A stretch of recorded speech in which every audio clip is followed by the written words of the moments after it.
The Will You Grow Show goes live Sundays 9 to 10 a.m. Eastern. To receive notifications, click the subscribe button beneath this video, or visit YouTube's Will You Grow channel to see more shows and videos. And now, here's Will You founder Angelique Medow with this week's Will You Grow Show. Welcome to the Will You Grow Show. How are you? I'm Angelique, founder of Will You and WillYouGrow.com, an inspirational multimedia company that provides education and mentoring to nurture empowerment and joy. Our weekly Grow Show begins by tackling touchy subjects that'll tickle your tempestuous thoughts, fan your eternal flame, and salve your soul with hope. Halfway through, we'll take a 60-second look at what people have to say about us, and then we'll go hands-on to share tips and tools to begin implementing today's lesson into your life. Today's episode is sponsored by Life and Nature, who keep our hearts beating and our world turning, and by the Carrie Campbell Foundation, which supports creative video content that increases love among all people. Love that! We say thank you to the Carrie Campbell Foundation and each and every sponsor and donor. Here in the studio with me today are our audio aficionado, Ben. Hey there, let us know how we sound. And our video Santa, Neil. Being authentic and wearing the most loudest, obnoxious shirt he could find in his closet. These teammates help make our company happen, and today they'll also share their colorful commentary. Now on to today's episode. Why be authentic? If you were with us during last Sunday's show, you may remember the definition of authenticity. To review, to be authentic means to be genuine, and to be genuine means to be true to who we are. An example of being true to who we are would be saying the truth of our thoughts and feelings rather than saying what we believe people want to hear. We also discussed the 5 states of authenticity: inauthentic, windblown, followers and their seeming opposites called rebels, balanced, and authentic. We'll quickly review what these 5 states mean. If we are in one of these first 2 states, followers and windblown, we've done little to no self-reflection and are unaware that we are invested in being inauthentic. Our need to please and to be validated by others does not allow us to see anything beyond the immediate gratification of our own desires. We're easily distracted and may be plagued with repetitive cycles, failures, and low self-esteem. In these states, we are not able to make promises that we can keep because we haven't done the self-reflection required in order to know whether or not we are capable and interested in doing what we say. If we're in the 3rd state of authenticity, which includes followers and rebels, we may have done some self-reflection, but remain mostly unaware of our true self and its value.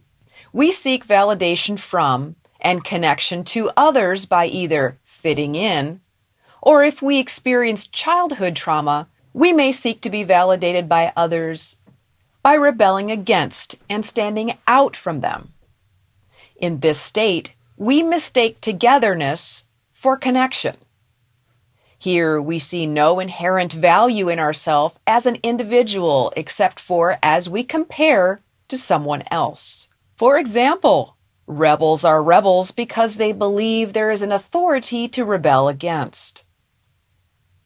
The rebel and followers compare themselves to others and perceived authority figures in order to define themselves. In this state, personal differences cause discomfort, awkwardness, and envy. If we are in this state, we genuinely, authentically co-mingle with others and become one with them because we lack personal definition and boundaries. We may have a little willingness to be open to other states.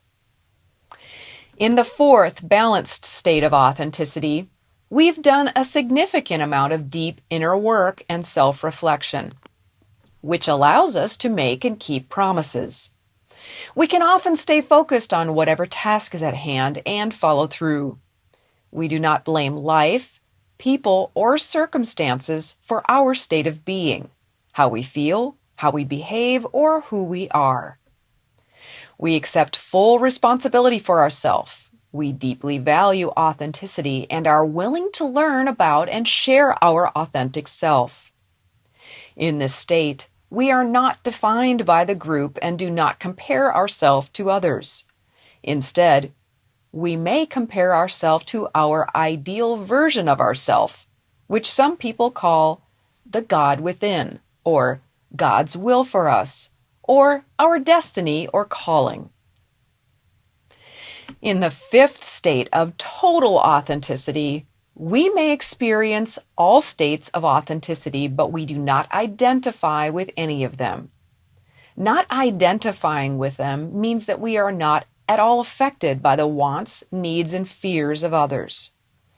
We know that our authentic self is exactly enough and worthy and good, regardless of whether or not anyone comes or goes from our life, whether or not anyone is happy or unhappy with us, whether or not we have health, money, stuff, or power.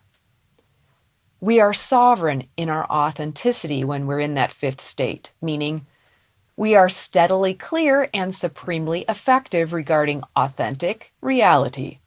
If we do choose to act in an inauthentic way, it is intentional and with pure, unselfish intent.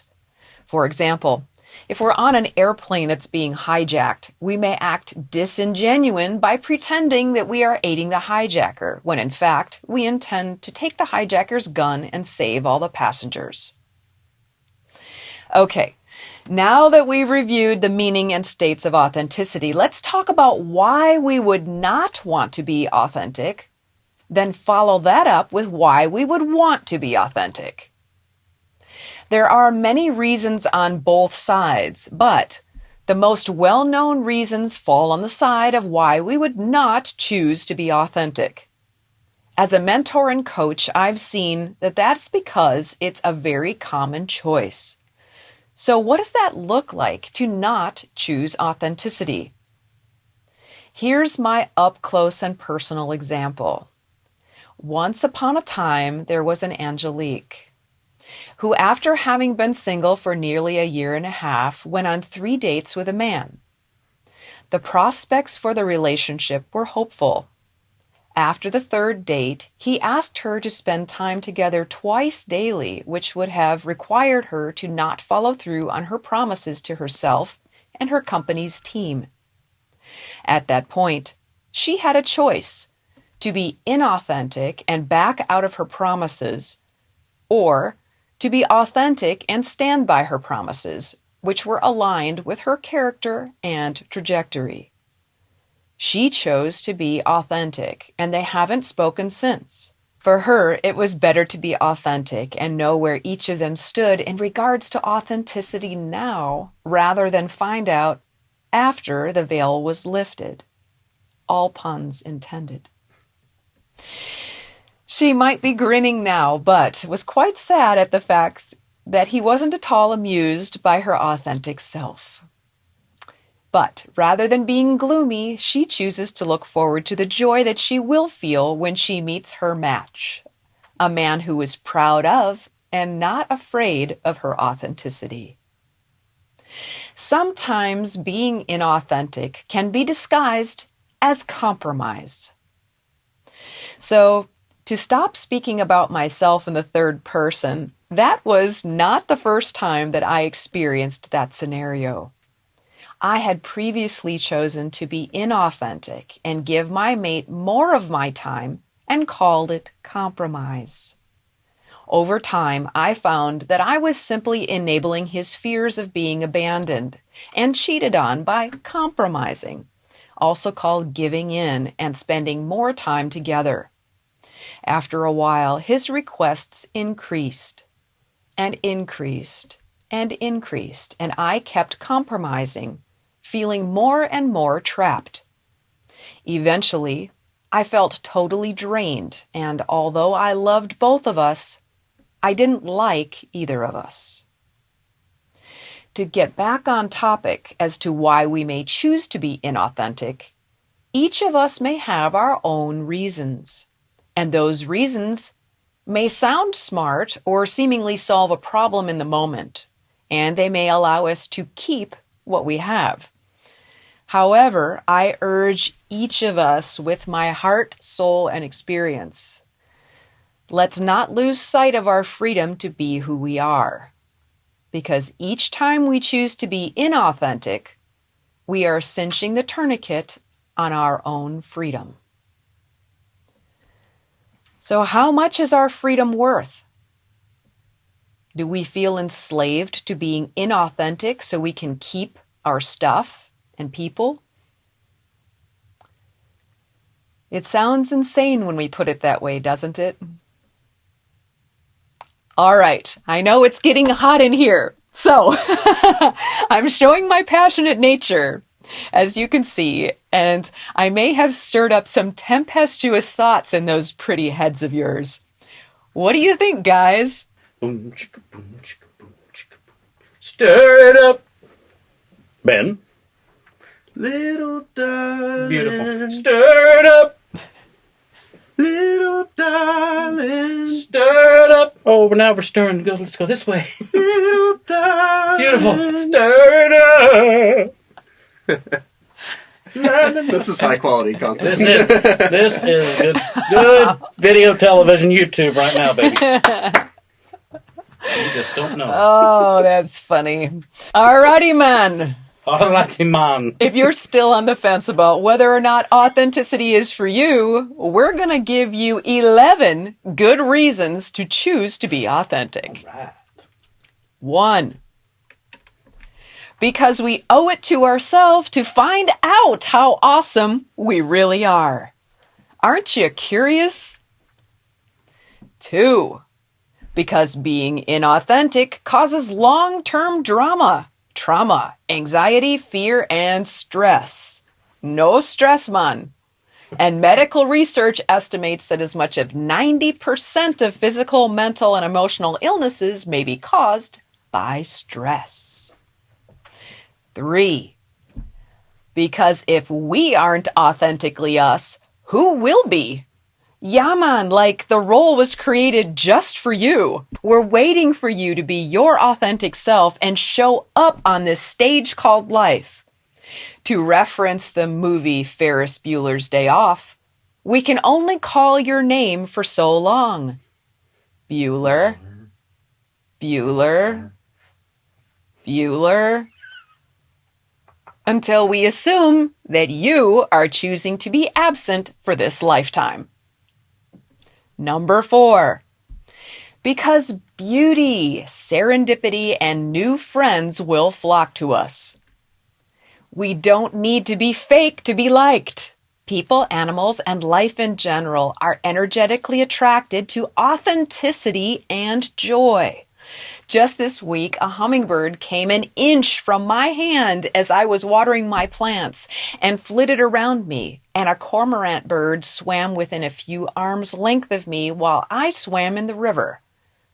All of nature, its babies and animals, are comfortable in their own authenticity, and they feel when we are in ours, which draws them comfortably closer to us. 5, because we'll know our real friends. If we're inauthentic, our current friends like that person, not the real us. 6, because we'll know we're loved for who we are. How can someone love our authentic self if we don't love it enough to show it? 7, to glorify our Creator. We were designed to be us, straight up, not an inauthentic us. 8, to strengthen our soul.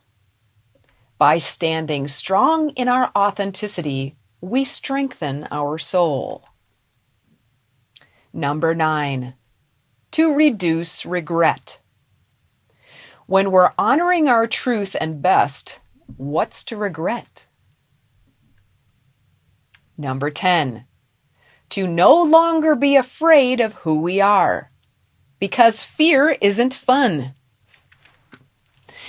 And number 11, because we're interesting and there's no one in the world quite like us. We owe it to ourselves to find out who we are. And Mr. Neil has a number 12 bonus for us. What have you got, Neil? Loving others is easy when I learn to love and accept myself. Woo!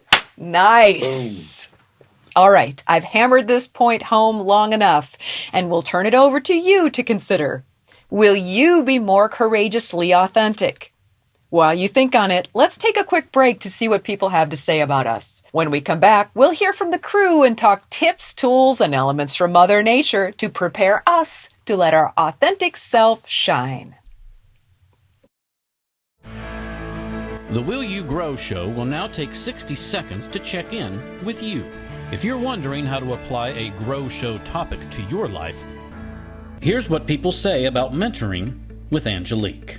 Angelique has, been walking with me in life and work. She just loves you and she wants the best for you. She wants to draw that out in you. And that's what Will You's about. It's her empowering you to be your best and say no to the rest. Besides giving the best hugs in the world, she has a knack for what she does that's real, honest, professional. It's hard to describe her because it's wonderful. She looks right through you and sees what's inside of you. This is your girl. Self-care is not selfish. If you really want to dig deep and stop living on the surface, then schedule a conversation with Angelique. And now, back to the Will You Grow show with Will You founder Angelique Medow. Welcome back. Before we dive into tips and tools, let's see what the crew has to say about today's topic. I think what we did earlier in segment 1, the song was very authentic. That was authentic and real, baby. What you got? I think it's the question I have now for Angelique is, I think part of it is you're trying to get us and the viewers to be more fearless in the way that we're living and try and figure out, not based on any external source of information, how do I obviously be more authentic? But I guess my question is, a lot of my feedback or when I'm thinking whether or not I'm being authentic, one of the tools that I'm using is how did people react to what I did or whatever. And so in my effort to improve myself, that's my litmus test is this is what I did, this was the result. And so how do you figure out, well, that's that person's problem, or because you could wrong someone being authentically not a kind person or like not or being selfish in a way that you didn't need to be. It was maybe going out of your way or not paying attention. So I guess I'm getting there myself, but it seems like it would be tougher work than just self-reflection. How do you figure out when you were right or when you needed to improve, if that makes sense? If you're avoiding trying to use external, like landmarks or external gauges for that. So that's what I've been wondering about. That's a lot to think about because there are several questions in that one question. And I'm really pleased that you brought that up. Many questions. Yeah, I'm pleased you brought that up because I feel like that is something we all need to work through. That's a part of the process. Mm-hmm. Where am I versus where are them? Where are they? Mm-hmm. And part of being fully authentic, like in that the fifth state of authenticity, being fully and totally authentic, we're not, and the fourth as well, balance, we're not basing who we are based on other people at all. We're basing it on our own standards of character. Mm-hmm. And that means that we have needed to take the time to decide what is our character Okay. And what is our superhero self? What does that person act like? What are they motivated by? Why would they do these things? It's based on who we want to become.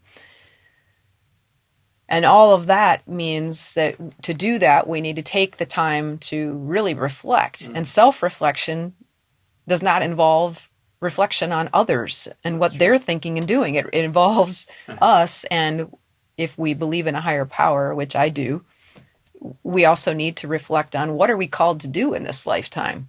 What is my ultimate design? What am I designed to do? How am I designed to be? And we know if we're on track because we feel that power, that confidence, that authenticity of I'm okay regardless of how anybody else behaves, because how they react to you or me is about them. That's about them, not about you. For example, I could give you a gift and you could react by breaking down in tears. Is that my fault? Is that blamed on me? Or is that some history of the fact that when you got gifts in the past, it caused you trauma?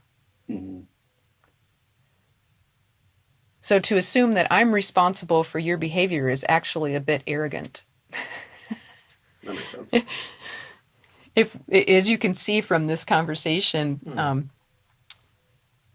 a lot of the world is based on two people or all people within conversations being inauthentic. One is trying to please the other, and the other is trying to maybe receive validation or please the other, and nobody is really standing in their truth. Which causes anxiety and a need for more validation, whether it's through phone, television, work, sex, drugs, something to make us feel okay because we're always outside of ourself, our core, our authenticity. Seems like self-reflection is one of the most difficult things to do, I think. Looking at yourself in that mirror. But how important is it? Oh, it's very important. I know. You have to start there. I love the fact that you brought up that this question poses the opportunity for us to be more fearless.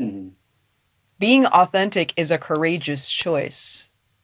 It's not an easy choice in regards to doing what everyone else is going to do. However, in the end, it is a more powerful choice, not only because the authenticity brings more, like I said, animals and people to us. It magnetizes. It's just the way it works. Look at some of the most powerful people ever. Maya Angelou, there wasn't anything about her that appeared to be inauthentic to me. And the woman could just be and attract. Yeah. Okay, it's like that. Or Martin Luther King. Or there are thousands and thousands of more examples of this. So when one is authentic, one naturally brings in all the things that people are trying to do when they're inauthentic. Have more friends, have more power, feel more comfortable. It just takes the initial work of weaning oneself out of the idea that we need other people's approval in order to be okay. I gave that up a long time. Stir it up. Stirring it up today. What do you think, Santa Neil? I want to be like my daughter when I grow up. She is the most. She is herself, truly. And to be an only child, it's amazing. I don't know if we're partially responsible for that. I don't know, but maybe we are. But she is who she is, and at 18, she's going to grow, obviously, in her self-reflection. But for right now, she is who she is, and she loves who she is, and all others, pardon my French, be damned. If you accept her, that's fine. If you don't, it's also fine. At 18, she's learned to accept herself, and I think that's truly amazing. And I haven't had a long heart-to-heart conversation with how she got there, but she's the most centered child I've ever met in my life. And I'm biased, but I'm also proud. So yeah, I want to talk to her more about that and see how she got there. I'm going to have her watch this show and say, hey, okay, how did you do this? Now teach your father how to do it. We can learn a lot from youth, can't we? Oh boy, can we ever. Fresh life. Can. How does that affect you?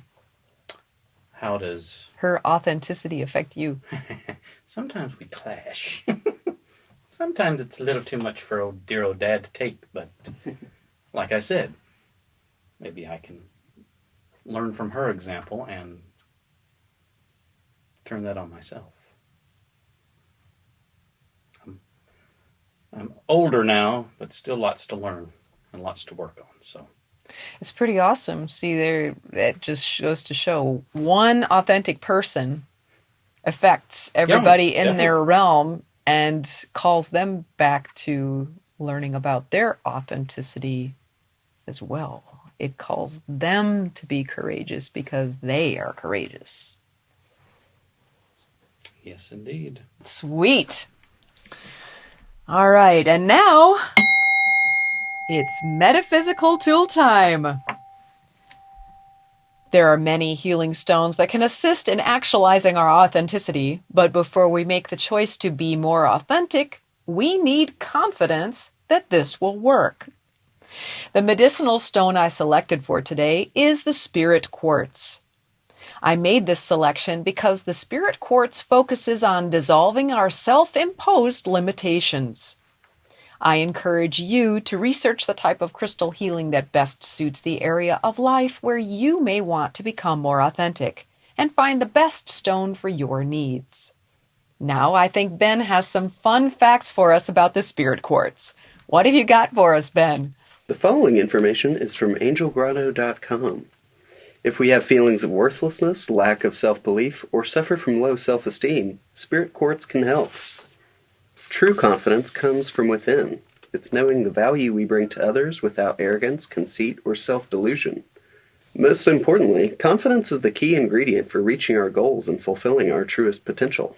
In contrast, low confidence holds us back from our potential. It stops us from being assertive, makes us feel vulnerable, and causes self-doubt.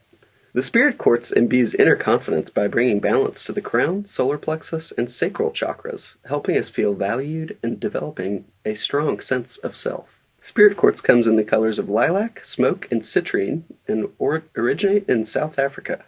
Spirit Quartz is a beautiful crystal for confidence. It naturally dissolves self-imposed limitations caused by a lack of confidence, allowing us to achieve more than we ever thought possible. As a cluster crystal, Spirit Quartz radiates energy in every direction. This makes it useful in an office or group environment where negative comments, fear, and self-doubt can rock our confidence. Spirit Quartz can also encourage team building and harmony between coworkers and families. Spirit Quartz can also encourage team building and harmony between coworkers and families. Spirit Quartz can also be uplifting. Since it's affiliated with the crown chakra, that means it can facilitate access to universal consciousness, so it's a wonderful way to boost our inner awareness and knowledge. Thank you, Ben. And our healing animal for today is the Mannequin Bird. Neil, what can you share with us about the mannequin? I'll share a lot about the mannequin. The following information is from spirit-animals.com, and the mannequin hails from the Central American part of this glorious world that we live in. In general, the mannequin symbolism encourages us to be confident in who we are. In other words, when this colorful bird appears before us, it is a message for us to overcome self-doubt and all limiting beliefs. Moreover, the mannequin meaning could be teaching us to express gratitude for even the littlest things in our life. If a mannequin keeps showing up near us, it might mean that we'll be successful in the performing arts. Just like Ben and I's performance. We're destined for the performing arts. Alternatively, like the cheetah and swallow, an encounter with this animal can represent the need to act quickly and decisively. Interestingly, mannequins have one of the most astounding of all courtship behaviors among birds. Males sing, dance, and even display some fancy acrobatic moves to attract females. It's exactly how I got my wife. If we have the pleasure of seeing this creature in such a state, it may be asking us to do everything we can to get the things we desire most in life. Put differently, mannequin's symbolism inspires us to be relentless in the pursuit of our dreams and our goals. Thank you, Neil. And lastly, our flower of the day is the dahlia. The following information is from A2ZFlowers.com. It's unclear where the name actually originated, but many believe that dahlia was named after the Swedish botanist Anders Dahl. Dahlias symbolize confidence, elegance, dignity, and beauty. Some interesting facts about the dahlia include, in 1913, Seattle, Washington officials declared the dahlia to be the official flower.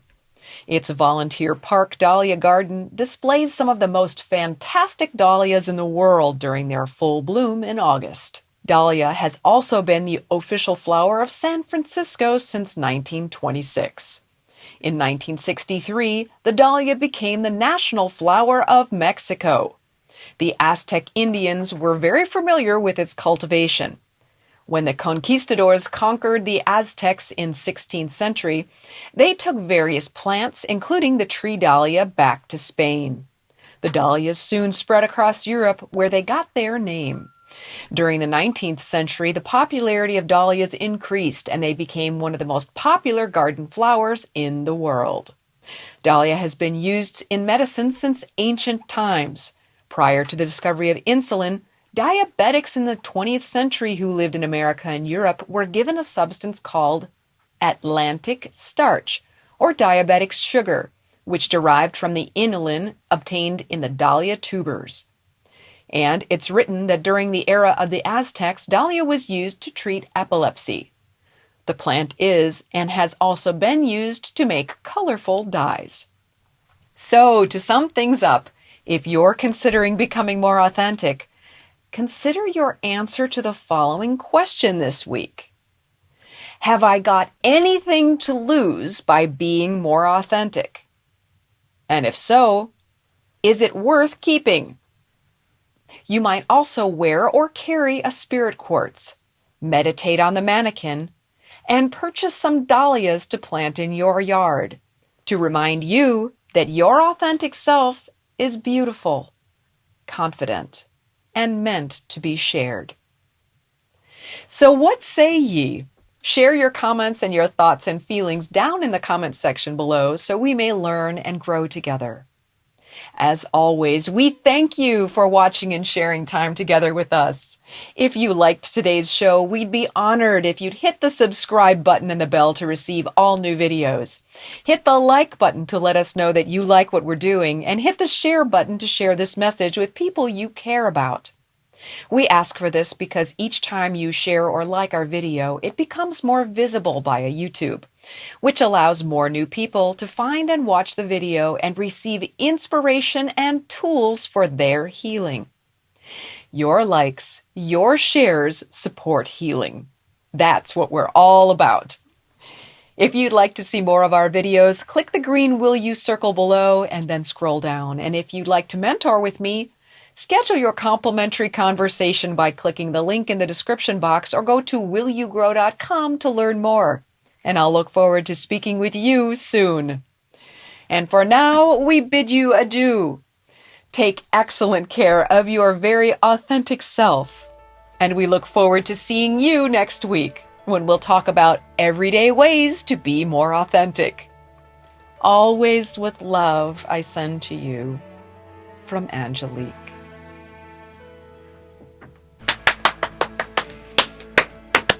Wrap it up. Woo-woo! Wrap it up. Cut. Little darlings. For more information about programs offered by Will You, mentoring with Angelique, and to watch video success stories from clients, explore willyougrow.com. If you or your company are interested in inspiring our mutual audience by sponsoring this or another of our programs, let's talk about it. Boost viewer confidence and trust in your company. Call 1-833-WILL-YOU, then press extension number 6.